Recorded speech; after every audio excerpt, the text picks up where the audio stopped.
नमस्कार, किसान इंडिया में आपका स्वागत है। पिछले कुछ दिन से लगातार अमेरिका के साथ ट्रेड डील को लेके बहुत सारी बातें हो रही हैं और जितनी बातें हो रही हैं उतना ज़्यादा कन्फ्यूजन हो रहा है। उसमें पीयूष गोयल से लेके शिवराज सिंह चौहान और तमाम लोग सरकार की तरफ से प्रेस कॉन्फ्रेंस कर चुके हैं। हर प्रेस कॉन्फ्रेंस के बाद कुछ चीज़ें ऐसी हैं जिन पे और ज़्यादा सवाल उठ के आ रहे हैं। हम ये चाहते हैं कि हमारे जो दर्शक हैं, खास तौर पे किसान और या आम लोग, वो आम भाषा में समझ सकें कि इस ट्रेड डील में अगर कुछ अच्छा है तो क्या है, और अगर जो बहुत सारे विरोध हो रहे हैं उन विरोध की वजह क्या है, उसको ठीक से समझने की जरूरत है। और योगेंद्र यादव जी से बेहतर और कोई नाम नहीं हो सकता आसान भाषा में किसी चीज को समझाने के लिए। आपका बहुत बहुत धन्यवाद हमारे साथ जुड़ने के लिए योगेंद्र जी। शुक्रिया। पहला सवाल यही है कि बहुत ही कॉम्प्लिकेटेड लग रहा है जब भी आप कुछ पढ़ें, तमाम चीजें हट रही हैं, कुछ आ रही हैं। तो आपने कुछ दिन पहले एक वीडियो भी बनाया था और उसके बाद भी कुछ चीजें बदली हैं। आज की तारीख में हो सकता है कि एक दिन के बाद कुछ और चीजें बदल जाएं। आज की तारीख में जब आप ट्रेड डील को देखते हैं तो किसानों के लिए किस तरह का संदेश आपको दिखाई देता है? शुक्रिया शैलेश जी, क्योंकि आपने हुक्म किया है सादे तरीके से करने का, तो मैं बिल्कुल एक कहानी से शुरू करता हूँ। पहले जमाने में कहानियां हुआ करती थी ना, कि भाई एक डाकू था, जिस डाकू ने गांव के मुखिया को मैसेज भिजवाया कि इस पूर्णिमा के दिन मैं आऊंगा, तुम्हारी बेटी को ब्याह करके ले जाऊंगा और तुम गांव के बाहर खड़े रहना, मेरी अगवानी कर, है ना।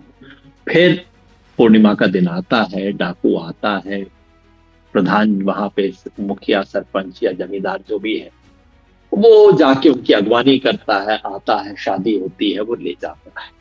अब उसके बाद गांव में सब तरह की चर्चा हो सकती है। गांव वाले चाहें तो लानत दे सकते हैं कि अरे तुम्हारी हिम्मत नहीं हुई खड़े होने की, तुम कुछ नहीं कर सके, ऐसे आके वो बोल के ले गया।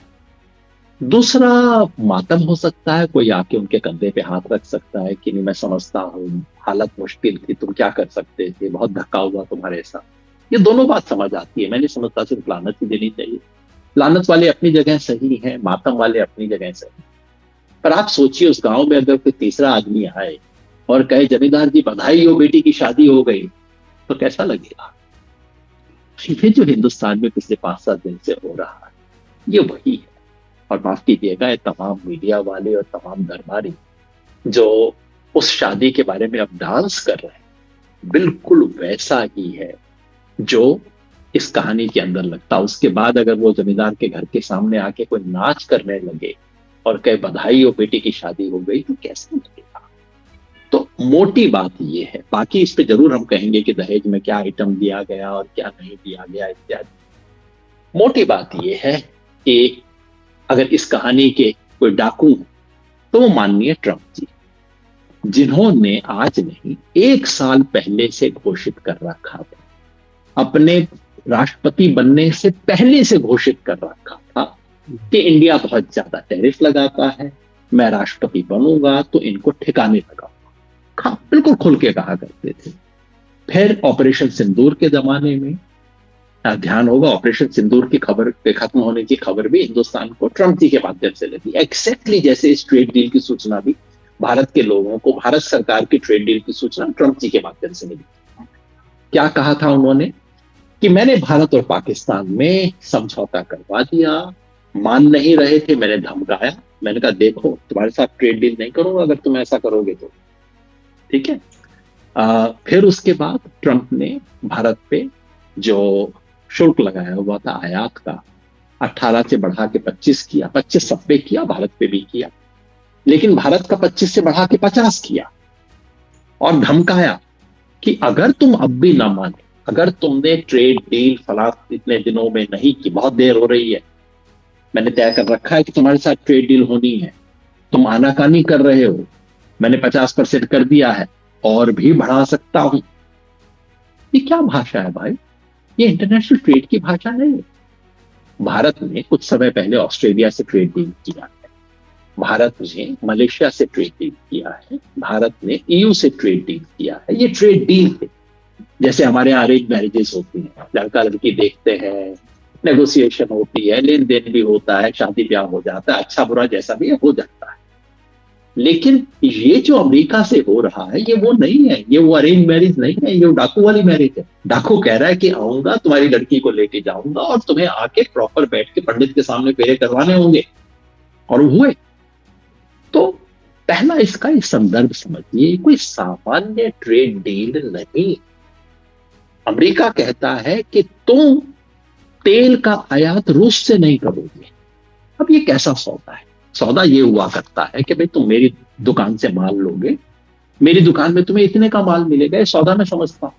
ये कहना कि मैं आपको डिस्काउंट दे दूंगा, ले लो, बिल्कुल मैं समझता हूं। लेकिन ये कहना कि तुम फला दुकान से नहीं खरीदोगे, चाहे वो सस्ता माल दे, लेकिन तुम उससे नहीं लोगे, तो फिर ये सौदा नहीं, ये तो आपका मतलब बाह मरोड़ने वाला काम है। तो बाह मरोड़ने का काम हुआ। अब हम आते हैं कृषि पे। कृषि के बारे में क्यों मेरे जैसे लोग चिंतित हैं? मैं तर्क आपको देता हूं। आप जरूर सरकार के पक्ष में जो लोग कहते हैं उनकी सारी बातें जरूर आप कोशिश करके रखिएगा, ताकि हम समझ सकें कि भाई सरकार, क्योंकि खुल के तर्क वितर्क तो करते नहीं है, सिर्फ अपने दरबारियों के माध्यम से, अपने चापलूसों के माध्यम से चीजें रखवाते हैं देश में। साधारण 5 बातें मैं कहता हूं। नंबर 1, क्या ये सच नहीं कि भारत सरकार ने पिछले कई दशकों से, सालों से नहीं, दशकों से ये नीति अपनाई थी कि किसी भी इंटरनेशनल ट्रेड डील में हम एग्रीकल्चर को बाहर रखें? ये नरसिम्हा राव की सरकार की पोजीशन थी, अटल बिहारी वाजपेयी सरकार की पोजीशन थी, मनमोहन सिंह की पोजीशन थी, और नरेंद्र मोदी की पोजीशन भी थी। आपको ध्यान होगा आज से 4-5 साल पहले ईआरसीपी की नेगोशिएशन जो थाईलैंड में हुए थे, वहां जाके मोदी जी ने उस पर साइन करने से इनकार कर दिया। क्या कहा था उन्होंने? कि एक लक्ष्मण रेखा है जो लांघी जा रही थी, हम उस लक्ष्मण रेखा को नहीं लांघेंगे। क्या थी वो लक्ष्मण रेखा? कि हम एग्रीकल्चर को इंटरनेशनल ट्रेड का हिस्सा नहीं बनाएंगे। तो पहली बात, क्या ये सच नहीं है कि उस लक्ष्मण रेखा को लांघ दिया गया है? आगे बहस हो सकती है कि लांघने के बाद आपने पांव 1 इंच रखा है, 1 फुट रखा है, कि 1 मीटर रखा है। किसान की भाषा में कहूं, फिर सादी भाषा में कहूं, कि दरवाजा बंद था, कुंडा लगा हुआ था, आपने कुंडा खोल दिया है। कुंडा खोलने के बाद आप मुझे कह रहे हैं अभी मैंने तो दरवाजा सिर्फ 1 इंच ही आगे किया है। अरे भाई, जब कुंडा खोल दिया, आज आपने इतना खोला है, कल को कोई चौपट कर देगा, पूरा खोल देगा। मगर कुंडा खुला है कि नहीं, इसका जवाब दीजिए, नंबर 1। नंबर 2, क्या इस समझौते में लिखित रूप से सरकार ने ये नहीं कहा कि हमने जितनी छूट दी है इससे ज्यादा छूट और देंगे? लिखित है, कहा गया है कि ये तो खाली अभी केवल एक फ्रेमवर्क है, अभी एग्रीमेंट साइन नहीं हुआ है, लेकिन जब एग्रीमेंट साइन होगा, greater access will be provided. तो मतलब दरवाजा जितना खुला है इससे ज्यादा खोला जाएगा, ये लिखा हुआ है एग्रीमेंट में। क्या ये सच है कि नहीं है? इसी से जुड़ी चीज तीसरी, क्या भारत ने पहली बार ये स्वीकार किया है कि नहीं कि भारत की कुछ जो शर्तें हुआ करती थी कि इंटरनेशनल एग्रीकल्चर कमोडिटीज में कुछ खास तरह की चीजें हम कतई नहीं करेंगे, वो आपने ढीली कर दी है कि नहीं?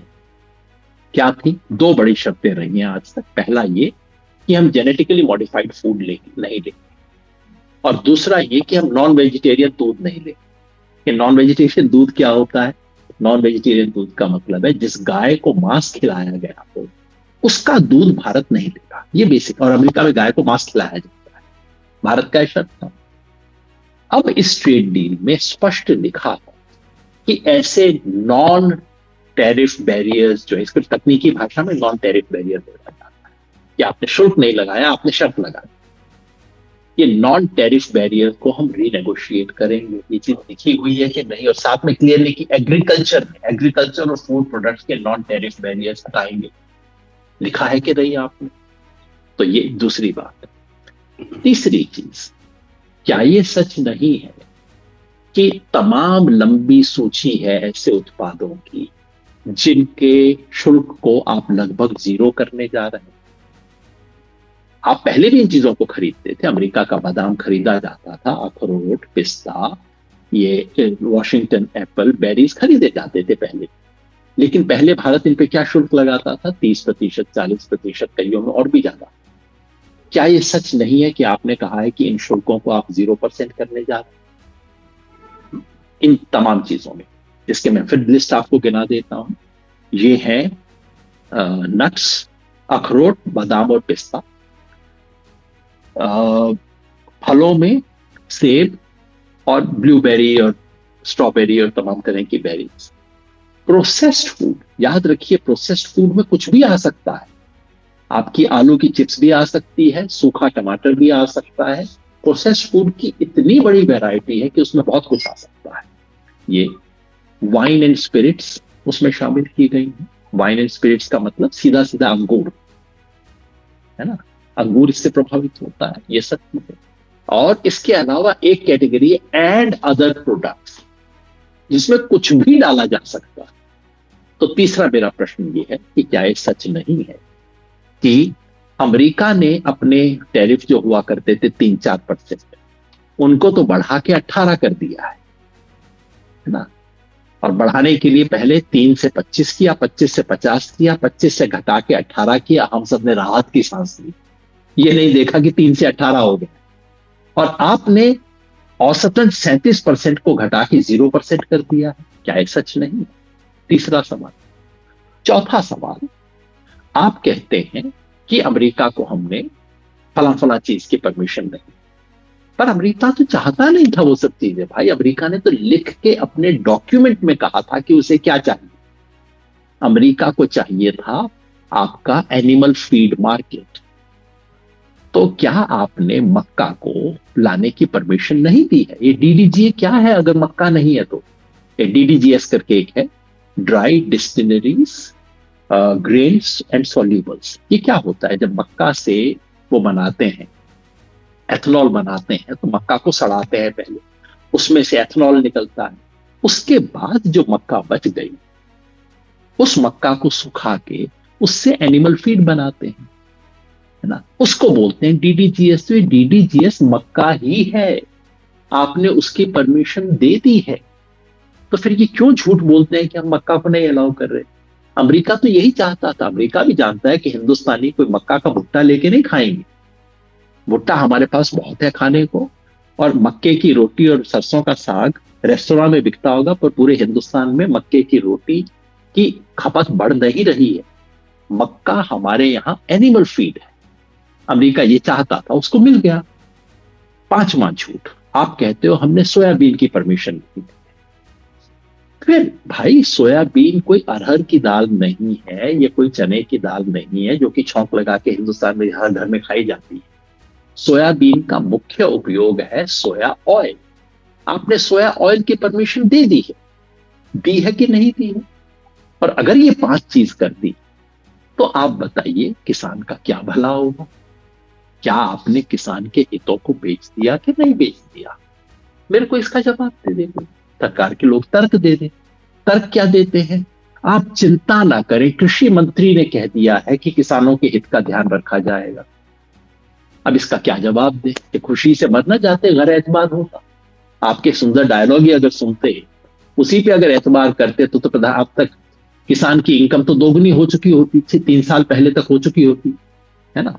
तो मुझे डायलॉग मत दीजिए, मुझे आप बताइए कि भाई कहाँ है वो चीज, मुझे दिखाइए। जो सार्वजनिक डॉक्यूमेंट है उसमें दिखा दीजिए, मैं तो भरोसा कर लूंगा आप पे।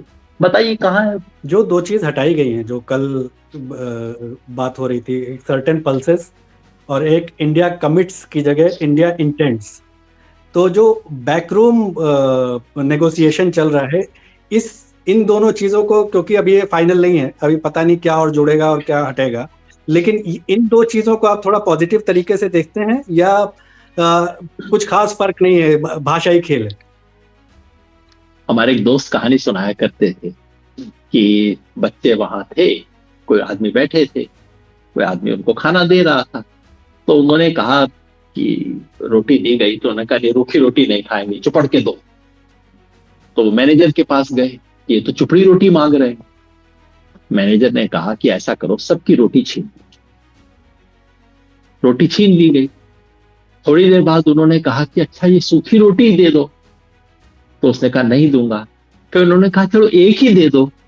तो फिर उसने एक सूखी रोटी दो की बजाय उनको दे दी। सब बहुत प्रसन्न हुए, सबने राहत का सांस लिया। यही खेल हमारे साथ हो रहा है भाई। पहले जो ज्वाइंट स्टेटमेंट आया था, क्या खेल है? ज्वाइंट स्टेटमेंट में जैसे मैंने बताया, इन तमाम चीजों का जिक्र था कि इन चीजों के ऊपर शुल्क 0% कर दिया जाएगा। उसमें दाल का जिक्र नहीं था, लेकिन उसमें यह लिखा था एंड अदर प्रोडक्ट्स, जिसमें कुछ भी शामिल किया जा सकता है। अमेरिका ने जब अपने एंड पे वो लिस्ट जारी की बात, तो उन्होंने उसमें दाल का भी जिक्र कर दिया। अब जाहिर है हिंदुस्तान में तो हड़कंप मचना था। इसका मतलब है कि आप तो पूरा खोल रहे हो उसको। हड़कंप मचा तो जाहिर है हिंदुस्तान से फोन गए होंगे कि भैया क्या कर रहे हो, हमारी नैया डुबवाओगे क्या? तो कर लेंगे एडजस्ट, बाद में कर लेंगे, अभी क्यों बोल रहे हो इसके बारे में? तो उन्होंने उसको हटा दिया। इसी तरह से ये जो है $500 बिलियन का सामग्री हिंदुस्तान अमेरिका से खरीदेगा। $500 अरब की चीजें खरीदेगा। आज की तारीख में कितना खरीदता है? 40। समझिए 5 साल में खरीदेगा। तब भी आप अपना अमेरिका से खरीद 2.5 गुना कर देंगे, ऐसा आप वायदा कर रहे थे। अमेरिका ने अपने एंड पे जो लिखा था कि उन्होंने कहा भारत ने हमसे ये लिखित समझौता किया है। तो भारत ने जरूर फोन किए होंगे, भैया कर देंगे, पर ऐसे हाथ मांग के तो मत करवाओ। तो उन्होंने कहा कि भारत का इरादा है कि ऐसा करेगा। बस ये आप इससे खुश होना चाहते हैं तो जरूर खुश हो लीजिए। कल को आपको उल्टा लटका देंगे, उसके बाद कहेंगे कि नहीं, 10 मिनट के लिए आपको सीधा भी कर देंगे, हम उस पर भी तालियां बजवा लीजिएगा आप चाहें तो। ये भी सब होगा। हकीकत ये है कि ये सारी एक तरफा चीजें हैं। एग्रीमेंट आपके सामने भी है, मेरे सामने भी है। आप मुझे ये बताइए, इस एग्रीमेंट पे कई जगह पे लिखा है भारत वायदा करता है कि ये करेगा, भारत ये करेगा, भारत ये कमिट करता है, भारत ये इंटेंड करता है। मुझे बताइए कितनी जगह ये लिखा है कि अमेरिका क्या करेगा? आप देख के बता दीजिए। मेरी बात झूठी, आपकी बात सच्ची। आप देख के बता दीजिए कि भैया इसमें देखो 5 जगह भारत के बारे में लिखा है, 5 जगह अमेरिका के बारे में लिखा है। चलिए 6 जगह भारत के बारे में लिखा है, 4 जगह अमेरिका ने भी कुछ कमिट किया है। अमेरिका कुछ कमिट नहीं करता, केवल ये कि 50 से हम 18 कर देंगे, मतलब 3 से हम 18 कर देंगे। हकीकत ये कोई कमिटमेंट अमेरिका का नहीं है, सारे कमिटमेंट भारत के हैं। भैया ये कौन सी डील हुई जिसके अंदर आपकी शर्ट भी मैं ले लूंगा, आपका चश्मा भी मैं ले लूंगा, बाद में कहूंगा नहीं चश्मे के बगैर तो दिखेगा नहीं, चलो चश्मा मैं वापस करता हूं, शर्ट तो मेरे पास है ही। ये क्या समझौता हुआ भाई? यही हो रहा है। इस पूरे जितने भी आपने उदाहरण दिए, चाहे अंगूर का, चाहे सोयाबीन का, चाहे मक्का का, या फिर अखरोट, बादाम वगैरह वगैरह, सेब का, तो जो किसानों को सबसे ज्यादा असर पड़ने वाला है, जाहिर है हिमाचल और कश्मीर में बहुत असर पड़ेगा। अंगूर का मतलब है कि महाराष्ट्र के किसानों को असर पड़ेगा। तो आप उस पूरे किसानों के नजरिए से जो किसानों को नेगेटिव कह सकते हैं, उनको असर जो पड़ने वाला है, उसके बारे में थोड़ा सा अगर विस्तार से बात कर पाए तो। कुछ चीजें तो बिल्कुल साफ है। देखिए सोयाबीन में सरकार कुछ भी बोलती रहे, मार्केट क्रैश कर रही है, तो किसानों ने मतलब मंडी को तो पता लग गया है कि क्या होने वाला है। मतलब मंडी कृषि मंत्री पर भरोसा नहीं करती है, ये तो बिल्कुल साफ है। सोयाबीन के दाम गिर चुके हैं, नंबर 1। मक्का के दाम, अभी जब आएगा सीजन, मक्का के दाम गिरेंगे जी। सोयाबीन में क्या होगा? तो सोयाबीन की फैक्ट्रियां, सोयाबीन ऑयल, जैसा मैंने पहले भी जिक्र किया, सोयाबीन मुख्यतः खाने की फसल नहीं है, मुख्यतः भारत में ऑयल की फसल है। ऑयल की फैक्ट्रियां बनी हुई सोयाबीन की। अमेरिका से जब सस्ता ऑयल आएगा, सस्ता इसलिए कि वहां का जो सोयाबीन होता है वो जीएम मिक्स होता है, जीएम का प्रोडक्टिविटी ज्यादा होती है, उनको सस्ता मिलता है। अमेरिका का सस्ता तेल जब आएगा तो हमारी सोयाबीन की मिल बंद होगी, और सोयाबीन की मिल जब बंद होगी तो किसान को दाम कौन देगा उसकी फसल का? सोयाबीन का दाम और क्रैश करेगा। ऑलरेडी क्योंकि सोयाबीन में मिल वाले इन्वॉल्व हैं इसलिए, और मिल वाला पहले से देख सकता है, वो अंग्रेजी की खबर भी पढ़ता है, वो थोड़ा सा इंटरनेट भी देखता है, तो उन्हें समझ आ गया है प्राइसेस गिर गए। मक्का का जो है, मक्का की फसल पे निश्चित नुकसान पहुंचेगा। मक्का एक फसल है जो पिछले कुछ सालों में बहुत तेजी से बढ़ी है हमारे देश में। बंगाल तक में बहुत बड़े पैमाने पर, बंगाल में, बिहार में मक्का का उत्पादन हो रहा है। पहले सिर्फ पंजाब की फसल हुआ करती, पूरे देश में बड़े पैमाने पर भी फसल आई। क्यों आई है? भुट्टा खाने के लिए नहीं, मक्के की रोटी खाने के लिए नहीं, ये चिकन फीड के रूप में इस्तेमाल होती है फसल। और जाहिर है जब अमेरिका से ये आएगा, डीडीजीएस आएगा, सस्ता आएगा, इसके दाम गिरेंगे। अब सरकार के लोग क्या कहते हैं, मतलब देखिए इनकी कुतर्क की हद देखिए। सरकार के लोग दो बातें एक साथ कहते हैं। एक तरफ तो कहते हैं कि क्यों चिंता क्यों कर रहे हो, डीडीजीएस आएगा तो जानवरों का खाना सस्ता होगा, और जानवरों का खाना सस्ता होगा तो किसे फायदा होगा? पोल्ट्री फार्मर को फायदा होगा, पोल्ट्री फार्मर के लिए अच्छी चीज है, क्या दिक्कत है? दूसरी तरफ से वही लोग कहते हैं कि डीडीजीएस का आयात तो केवल भारत के ओवरऑल उत्पादन का 1% है। पता नहीं भगवान जाने उनको कहां से ये फिगर है, कहीं नहीं लिखा हुआ है। मैंने टीवी पर लोगों को उछल उछल के बोलते हुए देखा। अगर अमेरिका वालों ने गुप्त दस्तावेज उनको उपलब्ध करवा दिए तो मैं जानता नहीं, लेकिन जो दस्तावेज आपके मेरे पास है, जो संसद में रखा गया है, उसमें कहीं नहीं लिखा है कि डीडीजीएस केवल 1% आएगा। लेकिन टीवी के ऊपर उछल उछल के बोल रहे हैं 1% आएगा, आप क्यों हल्ला कर रहे हैं? चलिए भाई, अगर 1% ही आएगा, फिर आप, और अगर उसका 1% आएगा, इसका हमारे दाम पे कोई असर नहीं पड़ेगा, तो भाई अगर केवल 1% आएगा, अगर दाम पर कोई असर नहीं पड़ेगा, तो फिर आप उछल के ये क्यों बोल रहे हो कि पोल्ट्री फार्मर को सस्ता फीड मिल जाएगा?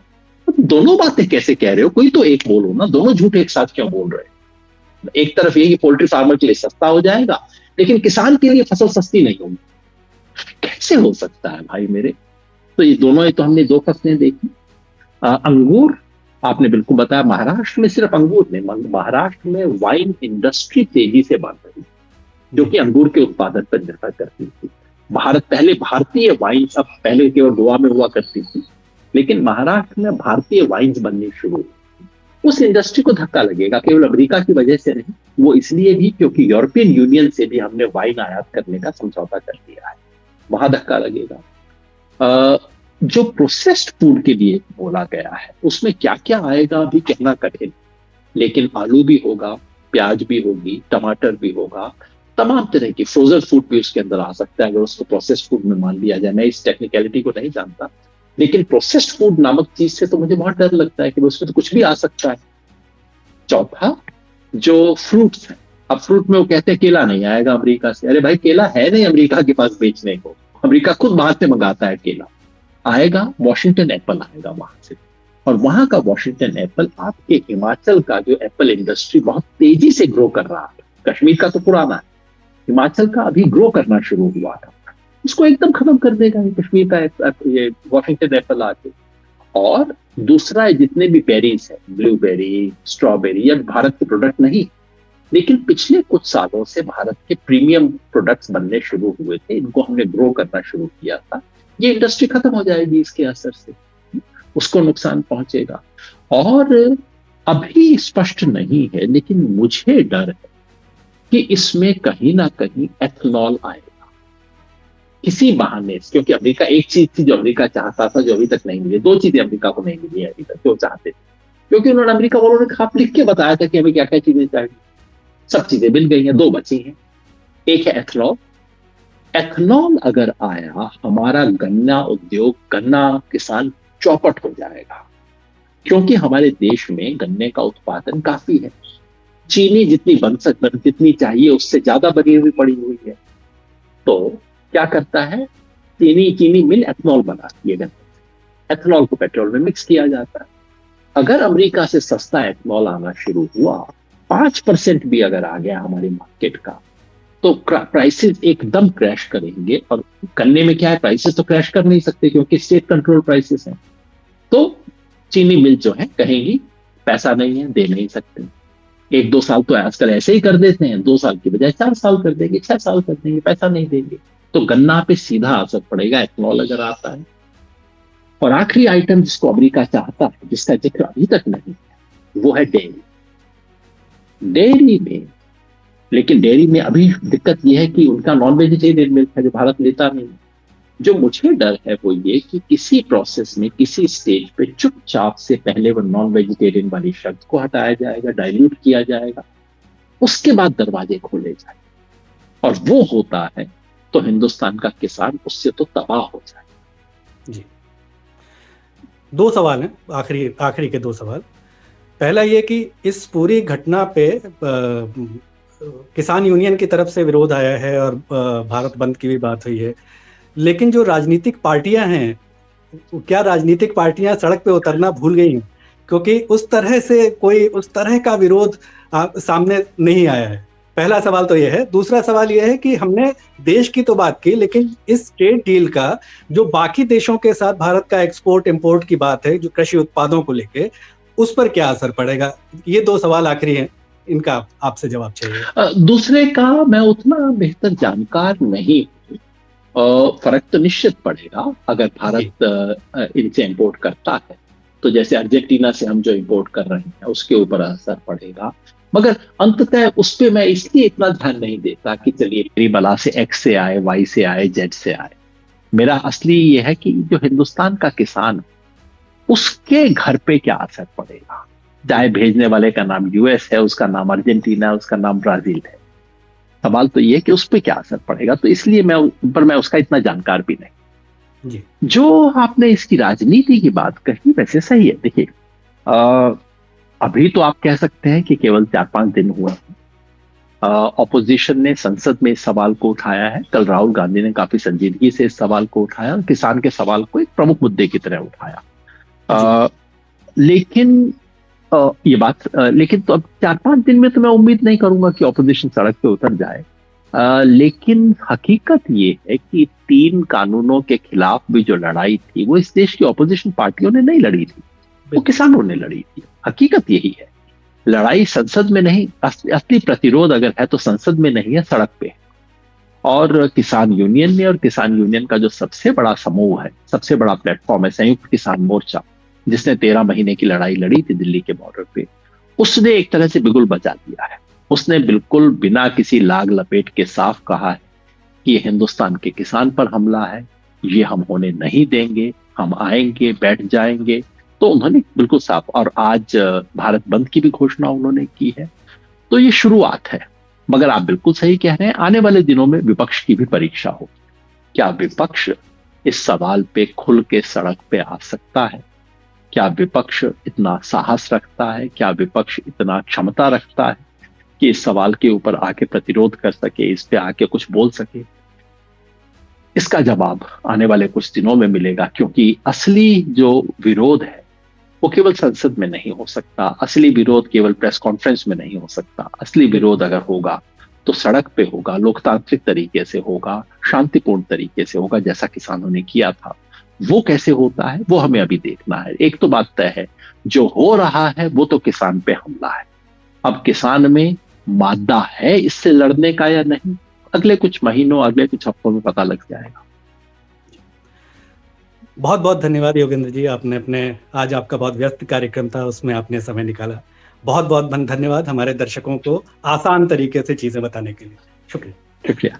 मुझे बरसात की झीनी झीनी फुहारें मिले ना मिले, हमें पावस की उमस चाहिए। जी हां, मैं किसान हूं, क्रांति बीज बोना चाहता हूं। मुझसे अभी सावन भादों, क्वार कार्तिक या फागुन की बातें मत करो। मैं आषाढ़ की पहली बारिश में भीगकर ठहरी हवा में उमस से आकुल व्याकुल होना चाहता हूं।